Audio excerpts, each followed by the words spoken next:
Greetings, everybody, and welcome to episode 6 of Narayama's Minecraft version 1.12 Let's Play using Direwolf 20's mod pack with a couple of modifications like we talked about last episode. This episode, we're going to work a little more on the Astral Sorcery, but we're also going to upgrade our thermal expansion line a little bit because if you notice, I did upgrade this to a hardened energy cell and we're a little low on power. Our steam dynamo here, it's chugging along at 60 RF a tick, but that's a little sad. So what we're going to do is we're going to add another one, and we're going to upgrade all of those to the reinforced tier. So if we look at the to-do list, we still got our looking glass, telescope, and grindstone from last episode. But now we've also got the linking tool for Astral, so that we can make some star metal. And then we've got the reinforced upgrade kit, the fuel catalyzer, which will make our charcoal blocks last longer, and we're going to make some drawer. Or we're going to make at least one drawer for storing the charcoal. So let's get started. In between episodes, I laid out some iron here. There is a reason for that. We'll get to that later. I also upgraded our tank. Notice our rock crystal broke, but before it broke, it made 23 buckets worth of liquid starlight. Now I'm not going to replace the rock crystal immediately. I'm going to wait until it's nighttime to do that, since we're going to be kind of working inside here for a little bit. We don't need to worry about advancing the night to daytime because we're not going to get disturbed. I also made a crate over here to hold some of the items that we don't use all the time, more or less because this one was getting full. And then in preparation for making another dynamo, I open this area out a little bit and put some fluid ducts down here so that the dynamo will go right here. So let's go ahead and do that. Let's make another dynamo really quickly. Steam dynamo, need a copper gear, a redstone reception or transmission coil, and then we should have everything else in there. So there we go. We'll go ahead and plop that down. We need our wrench to turn it the correct direction.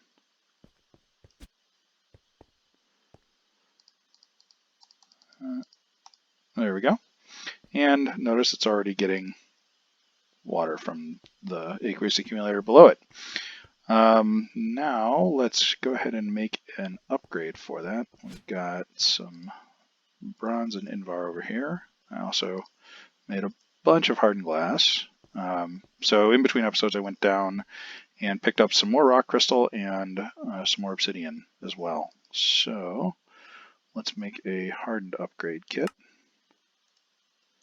Bronze gear, hardened kit.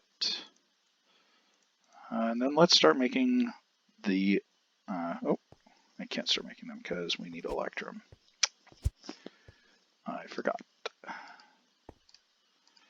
So we have some silver here, but we also have a bunch of silver here. We should.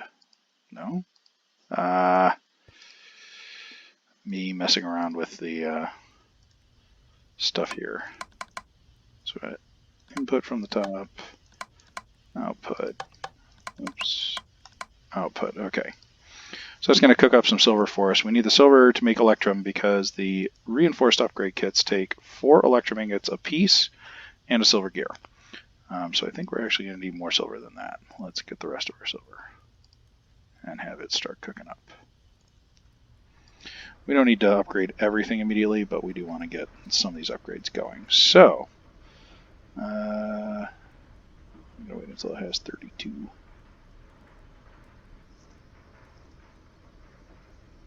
Alright, so now we need to make a bunch of electrum. Let's turn half of our gold and silver into electrum. That should make 32 electrum for us. And 32 electrum will make 8 upgrade kits. We need a total now of 9 for the entire line here. Oh, don't forget, throw the hardened upgrade on the steam dynamo. And also, we can now take some of our blocks of charcoal, stick them in there. There we go. 60 RF a tick, 60 RF a tick, so we're making a total of 120 RF a tick. Now this is using 60, this is using 60, and this is using 60, so we're still at a net loss on the thing here. Alright, 32 electrum ingots. Let's see how much more silver we have. Good. let's go ahead and make our upgrades. So 1, 2, 3, 4, 5, 6, 7, 8. And that should make us 8 upgrade kits. Now, notice I also upgraded the tanks. These use the same upgrade kits that the machines do. So if I wanted to get some more storage for Starlight or some more storage for Experience, I could upgrade them using these upgrade kits. So let's go 1, 2, 3, 4, 5, 6. I'm going to leave the Energetic Infuser with the upgrade that it has. That's really all you need in it. So now if we open these up and we open up the augmentation, notice we have a second slot. Additionally, it will go a little faster just natively. So if we look at this, it's drawing 80 RF a tick now. And the steam dynamos are producing 80 RF a tick each. Okay. So the other thing that we're going to make for this, that gets that, we're going to make some fuel catalyzers to make our generators a little more efficient. Where's that? Right there. We need lead ingots and we need a conductance coil, which requires an electrum ingot. So I guess I need to go make some more electrum. I should just need 2 more ingots. So 1 gold, 1 silver. There we go. Nice and quick. And we get some electrum ingots. Do we have lead in here already? We got 4. We need more than 4. None in there. We have some ore. Oh, we have some pulverized lead. We can just cook that up. There we go. That should be enough. All right. So this is going to make our generators a little more efficient, and you know it's kind of 6 in one, half dozen the other. Whether you use the auxiliary transmission coil for increased output, or you use the the fuel catalyzer for more efficiency. As long as you're not draining your battery entirely every time you go to make stuff, I think it's a little better to use the increased efficiency because it means your wood lasts longer. So you know, to each their own, I suppose. But we're gonna throw efficiency upgrades in ours. All right. So we've upgraded the thermal line there. Let's go into the astral stuff. Notice I made a chest to hold astral stuff here. And I will pull my astral tome out and look at the stuff that we need to make. So first, we really need to make a telescope. So let's go to exploration, because the thing we need before the telescope is the looking glass. We need a glass lens and then this stuff. So glass lens is panes around an aquamarine. Let's grab some glass. We're going to need quite a bit of this, so I'm going to grab 12. We don't need all these right at the moment, but we are going to need them later for the attunement altar. And we stick an aquamarine, some glass around it, and we whack it with our resonating wand. There we go. Okay, and then if I recall correctly, it's just gold, wood, and some sticks. So let's grab those. Wood, some sticks, and I've already got the gold in my inventory. So gold, wood, sticks, and that pane of glass. Whack it again. I'm doing that every time. Shift right clicking with the book in my hand. All right, so now we've got our looking glass. We need this for the telescope. So if we come out here and go down into the attunement area, we will see the telescope recipe requires the looking glass. We need more gold, some more wood, and some more sticks. So let's go grab those. Is it seriously raining? Oh, come on. So you can't use the telescope when it's raining. So, and the only way we have of getting rid of the rain right now is sleeping through the night, which means we're going to have to wait through an entire other day and one more day in order to sort of test this out. All right, that's okay. Sticks, wood, and this one doesn't need the, yeah, okay, good. Some of the recipes require infused wood, which we can make right now, but we don't have it on us at the time. So let's hit that, and we will get the telescope. The telescope's what we're going to use to discover new constellations. It needs a view of the sky, which is part of the reason why we have the glass there. So if we put this here, we can, maybe not. Am I in the wrong spot? 1, 2, 3. Maybe I have to be outside. I thought I could do that with just the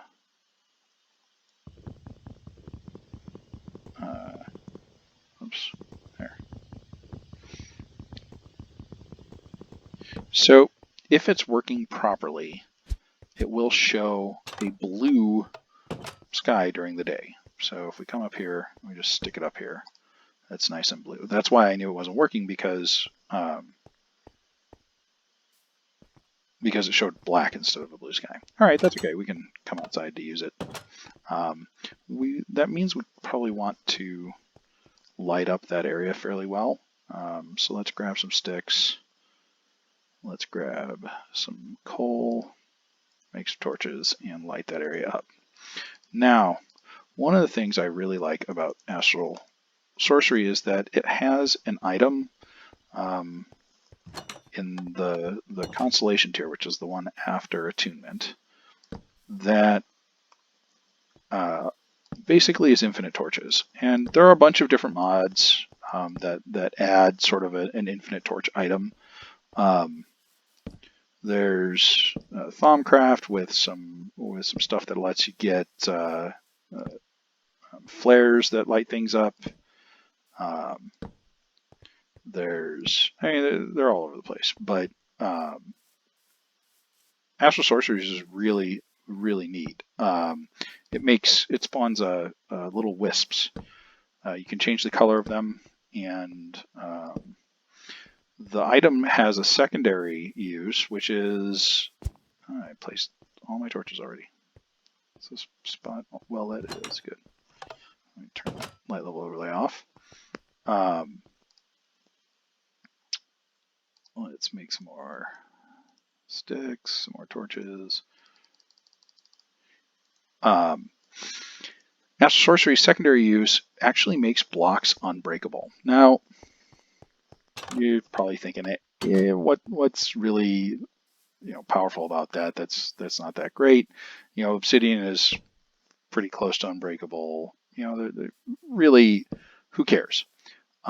We care because we want to fight the Wither eventually, and actually using the Astral Sorcery wand to make a Wither containment thing is probably the single best Wither containment you can make. There are other mods that have blocks that can't be exploded by a Wither, but they're much harder to get into.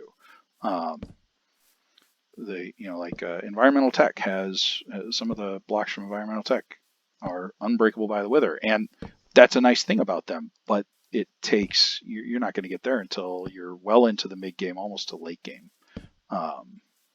because of the amount of power that it requires. So, it's just a really nice item.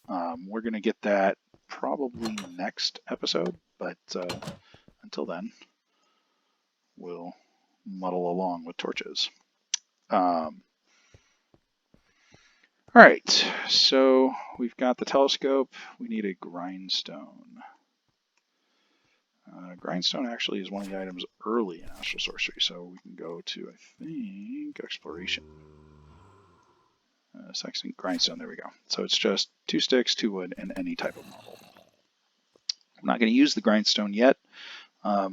Basically, we use it to improve rock crystals, but none of the stuff that we need right now requires improvement.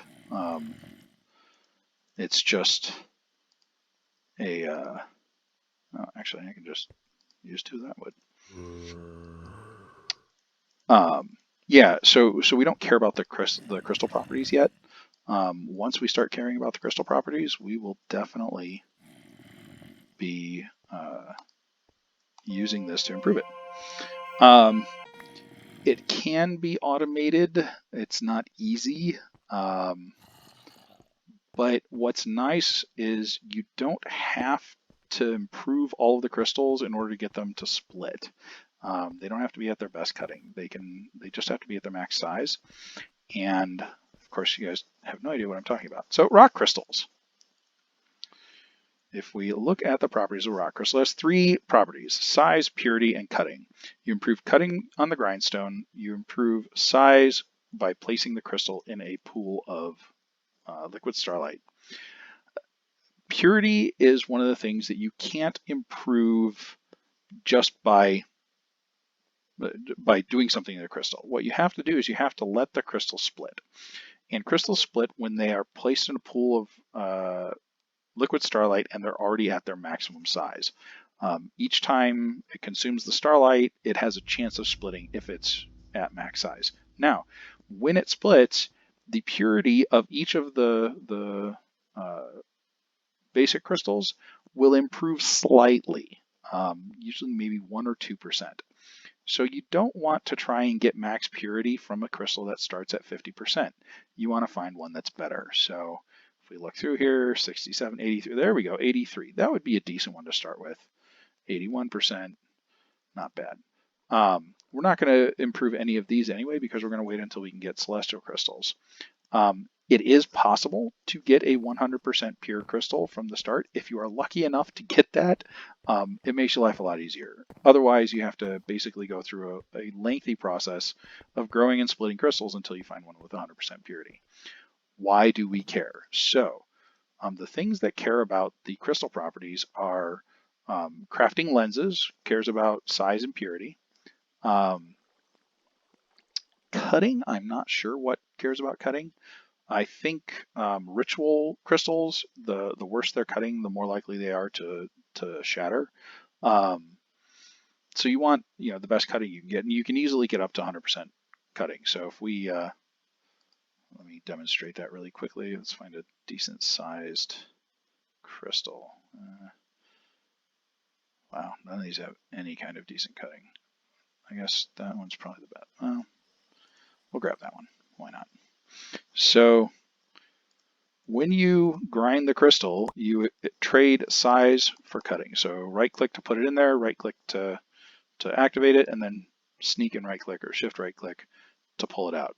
Notice the cutting got better. It was at 17%, it got up to 40, and the size got worse. If, and I'm not going to demonstrate this, but if you try and grind it and you grind it down to nothing, it will break the crystal. So we're at size of 81 now. I probably wouldn't want to grind too much more because I'd risk breaking the crystal, but there we go. Now we have a cutting of 100%, right? Like I said, rituals I think care about cutting. Purity, when you use these for collector crystals, the better the purity, the more powerful the crystal. So we're always going to want to use 100% pure crystals for those. Otherwise, if it's something that just takes a crystal in a recipe, like a light well, it doesn't matter what the stats are on the crystal. All right, so what do we have left here? We made our augment. We need a linking tool. So this one is how we're going to get our star metal. So if we come out here, look at attunement, what?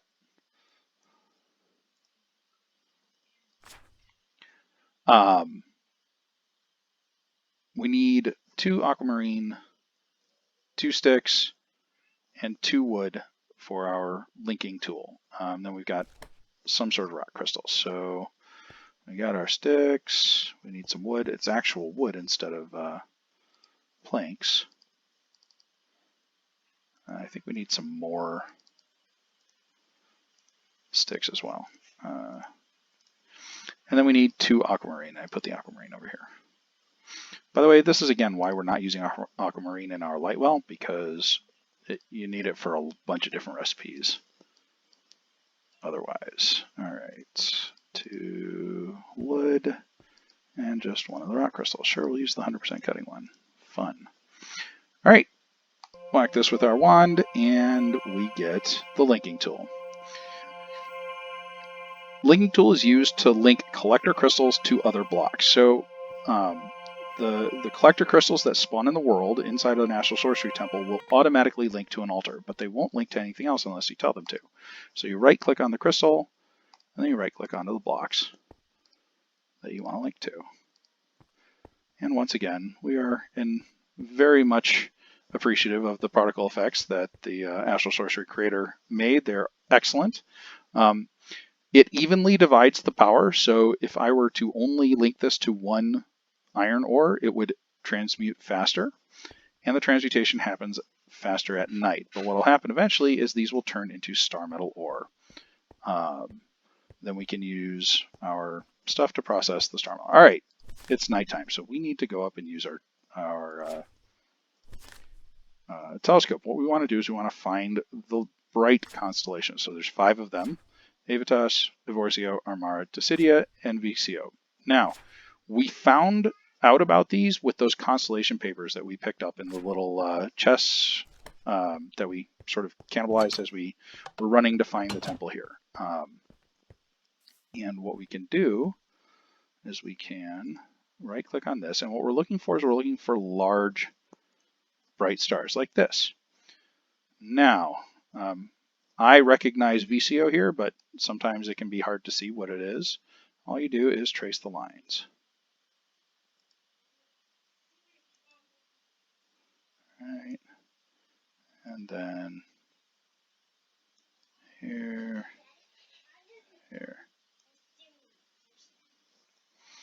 And we discovered VCO. Now, if we open up our book, we'll see, oops, in the constellations, we have more information about VCO, right? It says ritual effect, gives us some information. The other ones, if we look at them, are just question marks, right? All right, so let's keep looking. There's some other cool things about this that I will point out. All right, here's another one. So we got something there. This looks like Evorzio. So let's see.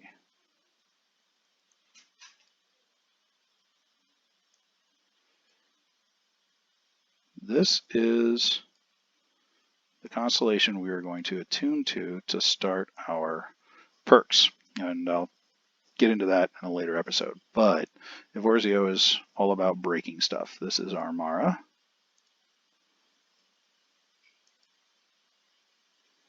And remember, you have to do this at night, so make your environment as safe as you can. You definitely don't want to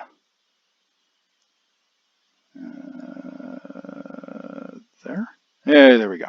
Okay. And then did we get any others? Doesn't look like it. Now, here's the cool thing about this. If we look up, notice we can see them in the sky. Right? So there's Moon, Armara, Evorzio, and VCO. Now, there are 12 more, there are 7 more constellations, but they're called the dim constellations, and before you can actually discover them, you have to discover all of the bright ones. Oh, hey, look, we got a star metal ore. Let's go ahead and break that. Star metal can be processed like other stuff. If you put it in a pulverizer, you get 2 dust. If you put it in a induction smelter with some sand, which is what we're going to do, you get 2 ingots per star metal ore. So sand, star metal, there we go, and we'll get 2 ingots per thing. You can then grind the ingots in the pulverizer. I'm doing it this way because you can't actually smelt the dust into ingots. Like if I put the ingots in a red, I don't think it'll let me, but if I make some dust and then put it in a furnace, it won't do anything. Yeah, so it won't even go into the furnace. So you can pulverize it into 2 dust, but then you have to use something else to get it up to an ingot. You could also pulverize it into 2 dust and then stick it in the induction smelter with sand to get it up to an ingot. All right, so we've got our first sort of star metal production going. Let's get 5 more things. Notice that the crystal is still shining there, even though there's no block there. We can just simply replace the blocks, and they will start transmuting again. So, all right, where are we at here? We've made our grindstone. We made our linking tool. So let's look at the other things that we can get with attunement. Attunement is an important chapter for Astral Sorcery. It has one of the nicest items in Astral Sorcery in it. This is the Celestial Gateway. The reason this gateway is so nice, it's a means of teleporting between two places. There are a lot of different ways of doing that in modern Minecraft. What's nice about this one, although it takes a lot of materials and a little more setup, is it doesn't take power, and it can go cross dimension. So I could set up a Celestial Gateway right here, outside the base, and I could set one up in the Nether, or in the End, or in a place 1,000 blocks away in the overworld, and it doesn't take any sort of power to do so. It does take a little bit of time to teleport between the two locations, so it's not a great emergency get out of there kind of thing, but it is really convenient for times like this where we only got 160 RF per tick power generation, and we just don't want to use powered teleportation yet. All right, so that's one of the things we're definitely gonna look into making. Other stuff is the rituals. So rituals require a little ritual pedestal, or a multi-block with a ritual pedestal. And what these do is they let you create certain effects based upon the constellation that they're attuned to. So, for example, I said, we've got Armara up there. Armara is defensive, and if we made a Armara ritual, it would literally push monsters away from it. The stronger the ritual, the larger the radius it will repel monsters. Other things that Armara does is it repels projectiles. So if a skeleton were to shoot at us and we were close to an Armara ritual, the arrow would literally just bend away from us. This can cause problems because some mods use projectiles as part of their mechanics. A great example of this is Botania, the little botanical energy shooters. I can't think of what they're called, but they get affected by the Armara ritual as well. So be a little careful about using it.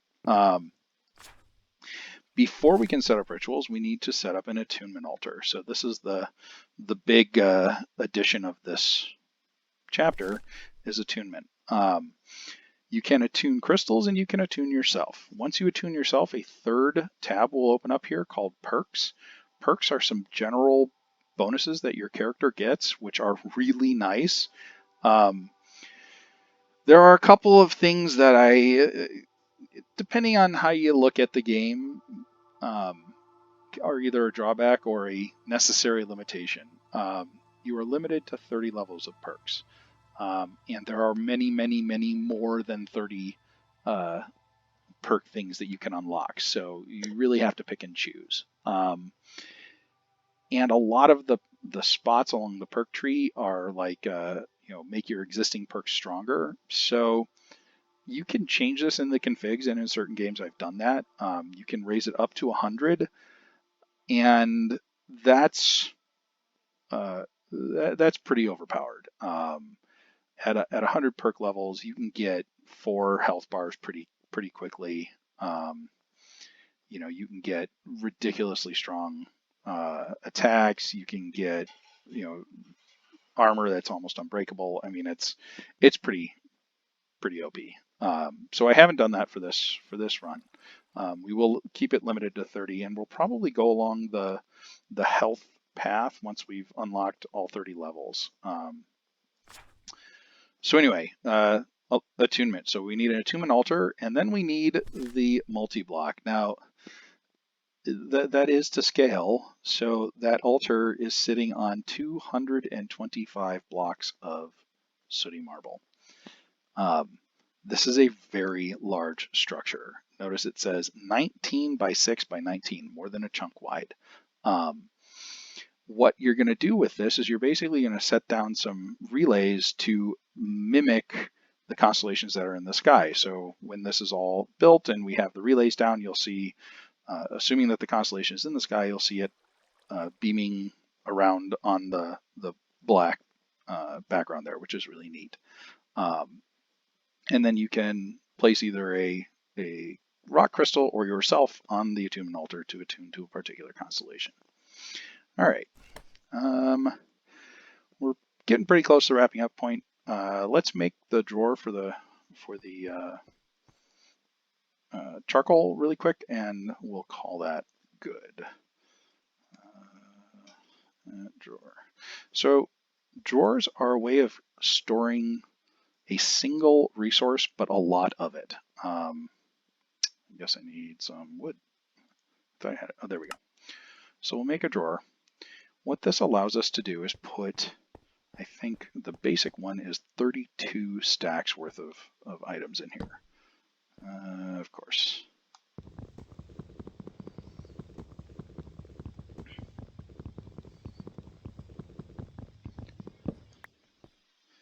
Where's my axe when I need it? There we go. Okay, so if we stick something in here, we'll stick the, oops, here, we'll stick the lead over here. So notice it gives you a graphic. If we hit shift, it'll show us how much is in there and what the stack limit is. So this is limited to 32 stacks. We can put upgrades in here. So these are all upgrade slots. These can raise this to a storage amount that's almost comical in how much you can store. Tens to hundreds of thousands of items are possible. If you left click on it, you'll grab, I should have grabbed one, evidently it lagged a little there. If you shift left click, it'll grab up to a stack or the remaining in there. We can lock these so that they will always keep the same thing in them. I don't need to do that yet, but what we do need to do is get a way to pipe out of them. So what we need is an item duct. So we'll go here, item duct, there we go. These require tin and hardened glass. Luckily we have some of that, so there we go. And then we want a servo to draw stuff out of it. So what we're going to do is we're going to stick the item ducts here, and then we're going to stick the servo here. And what this will do is it will pull stuff out 8 at a time and send it around. Now again, we need to ignore that, so if we take the charcoal out of these and stick it in here, notice it is filling the generators. Now, something that it didn't do is send any charcoal over here. The reason for that is the servo that we used is the basic servo and isn't very smart. We can upgrade, we can use better tiers of servos to make that more intelligent and have it do like a round robin sort of pattern.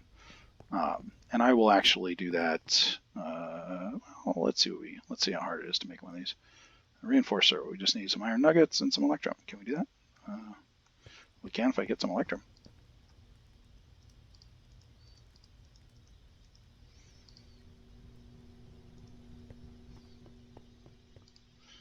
There we go.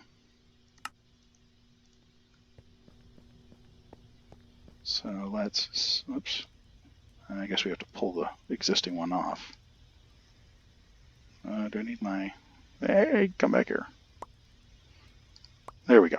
Pull the existing one off with a hammer, stick this one on. Now, this one has some other options.